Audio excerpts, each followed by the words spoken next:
नमस्कार शेतकरी मित्रांनो, कांदा उत्पादक शेतकरी बांधवांसाठी आताच्या क्षणाची सर्वात महत्त्वाची आणि मोठी बातमी कांदा भाव संदर्भातील मागणी उत्पादनात तफावत असल्याने कांदा उत्पादक अडचणीत. माणिकराव कोकाटे यांचे मत.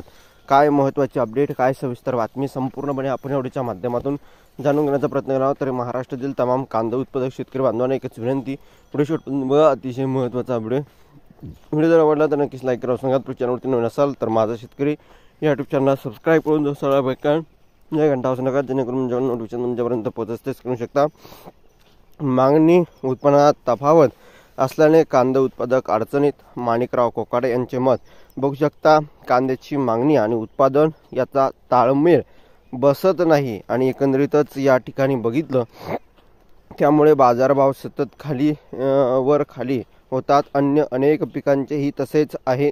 ॲग्रिस्टॅक फार्मर आयडी या उपक्रमाद्वारे उत्पादनाची गरज आणि मागणी याचा ताळमेळ घालून सांख्यिकीकरणाद्वारे या ठिकाणी शेतकऱ्यांचे मार्गदर्शन करण्याचे धोरण सरकार ठरवत असल्याचं मत कृषी मंत्री माणिकराव कोकाटे यांनी दिले आहे.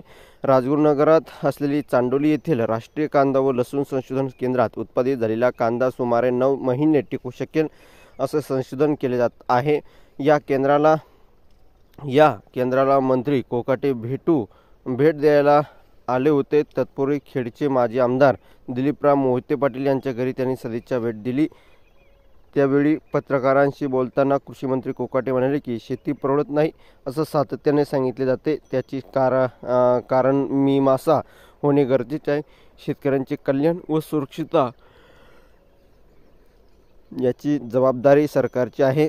त्यासाठी सरकार शेतीत भांडवली गुंतवणूक करण्याचा विचार करत आहे. नैसर्गिक आपत्तीचा तोंड देण्यास शेतकऱ्यांना सक्षम करण्यासाठी सरकार कार्यक्रम ठरवत आहे असे म्हणाले आहे. धन्यवाद. लाईक धन्यवाद.